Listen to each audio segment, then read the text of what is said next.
외란과 호란이라는 양난을 거치면서 조선은 엄청난 변화를 직면하게 됩니다.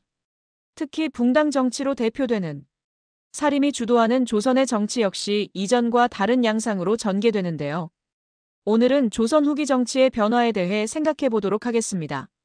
17세기부터 18세기까지는 양난을 거친 조선의 정치가 급변하는 시기입니다.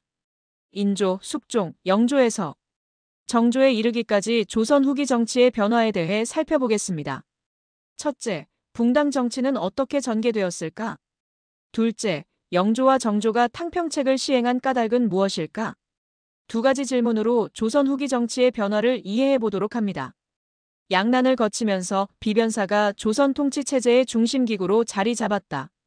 비변사는 국방 문제에 대비하기 위한 임시기구로 설치되었으나 외구의 침입을 막는 과정에서 상설기구가 되었다. 이후 양난을 거치면서 비변사에 참여하는 인원이 늘어났고 국방 문제뿐만 아니라 국가의 중요한 정책을 모두 맡아보게 되었다. 이에 의정부와 육조 중심의 행정체계는 유명무실해졌다. 조선 후기 비변사의 성장을 보여주는 자료이다. 비변사의 인원과 권한이 강화되면서 의정부와 육조 중심의 행정체계가 유명무실해졌다. 양난을 계기로 군사제도도 변화하였다. 임진왜란 중 훈련도감이 설치된 것을 시작으로 한성과 그 주변 지역을 지키는 군영들이 설치되면서 오군영의 중앙군 체제가 갖추어졌다. 선조대의 사림이 동인과 서인으로 나뉘면서 붕당 정치가 시작되었다. 광해 군대에는 동인에서 남인 북인이 권력을 독점하였으나 인조반정으로 몰락하였다. 이후 인조반정을 주도한 서인을 중심으로 남인과 일부 북인이 공존하는 형태로 정치가 운영되었다. 서인은 비변사의 운영을 주도하였으며 군사를 담당하는 오군영도 장악하였다. 선조 때 사림이 동인과 서인으로 나뉘면서 붕당 정치가 시작되었다. 붕당 정치는 예송과 환국을 거치면서 상대를 인정하지 않고 탄압하는 모습으로 변질되었다. 이를 해결하기 위해 탕평 정치가 실시되었다. 붕당 정치는 현종 때 두 차례의 예송이 일어나면서 점차 변질되기 시작하였다. 예송은 효종과 효종의 왕비가 죽은 뒤 효종의 새어머니가 얼마 동안 상복을 입느냐로 시작해 효종의 정통성과 연계된 논쟁으로 발전하였다.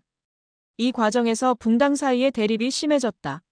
숙종은 붕당을 누르고 왕권을 강화하려 집권 붕당을 바꾸는 환국을 여러 차례 일으켰다. 환국으로 왕권은 일시적으로 강화되었지만 붕당 정치의 공존 원칙은 무너졌다.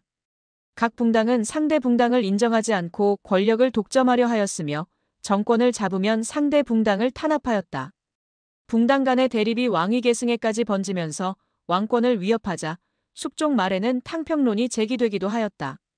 영조와 정조 때 본격적으로 탕평책이 시행되었다. 영조는 자신의 탕평책에 따르는 사람들을 중심으로 정치를 운영하였다.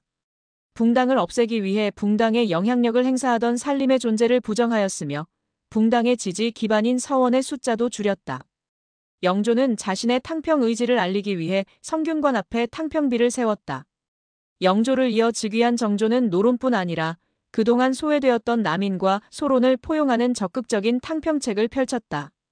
규장각을 확대하고 초계문신제를 실시하여 지지 세력을 키웠으며 서울 등용도 확대하였다.